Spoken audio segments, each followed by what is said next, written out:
Merci, monsieur le député. La parole est à monsieur Thierry Benoît pour le groupe Horizon et apparentés.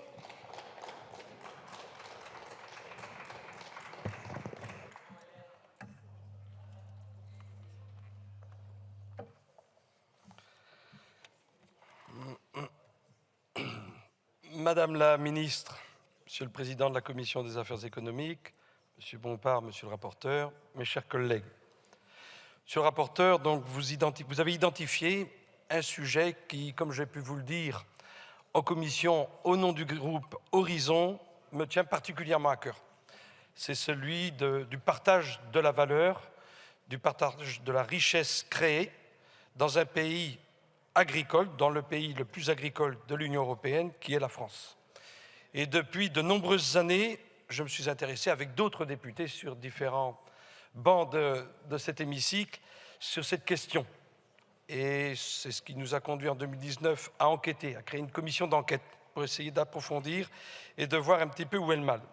Et ce qu'on a observé finalement, c'est que le secteur de la distribution, qui génère les discussions commerciales appelées élégamment négociations commerciales, est un secteur compliqué. C'est un écosystème qui a créé ses règles, qui précèdent le décideur politique, qu'il soit français ou européen. Et c'est sans doute pour ça que le secteur de la grande distribution a créé des centrales d'achat internationales, lui permettant ainsi de délocaliser une partie des négociations commerciales hors de France et ainsi échapper au code du commerce français. S'il subsiste de réels problèmes et de réelles difficultés dans le secteur des négociations commerciales, ils concernent les discussions qui sont régies entre les centrales internationales et quelques dizaines de multinationales. C'est surtout là que doit se concentrer notre attention. Je vous l'ai dit en commission, personnellement, je vous ai suivi et j'ai même déposé des amendements identiques à vous l'été dernier, lorsque nous avions travaillé sur le fait de taxer les superprofits et les superdividendes. Parce que ce que nous payons aujourd'hui en France et dans l'Union européenne, c'est le gigantisme financier. C'est ça que nous payons. Et j'ai beau être centriste de cœur et de conviction, je suis convaincu qu'en matière d'économie, il faut autant de liberté que possible et autant de régulation que nécessaire. Et ce dont on a besoin aujourd'hui, dans ce secteur des discussions commerciales, c'est de plus de transparence dans les méthodes, dans la vérité des coûts, dans la vérité des marges. Les négociations commerciales aujourd'hui, c'est ce qu'on appelle le triple net, les remises, les ristournes, les rabais, auxquels vous ajoutez les pénalités de toutes sortes, y compris les pénalités dites logistiques, qui représentent des centaines de millions d'euros en France, mais aussi les services, dont certains services internationaux n'ont de service que le nom, parce que certains sont virtuels.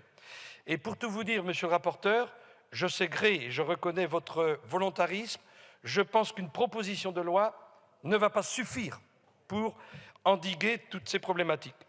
Il manque aussi, je pense, dans votre projet, le niveau de discussion et de réflexion européenne.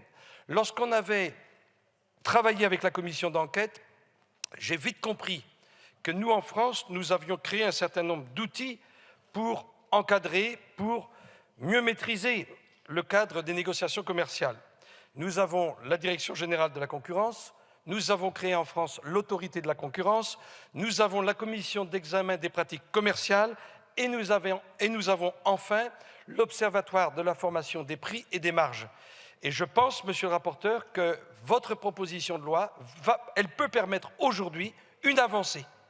C'est sur le rôle que nous pouvons confier à l'Observatoire de la formation des prix et des marges en termes d'enquête, en termes de recherche des éléments qui permettent de constituer les marges du secteur de la grande distribution et de certaines multinationales de l'agroalimentaire qui, jusqu'à présent, refusent purement et simplement, parfois, de donner les éléments qui permettent de faire ces calculs.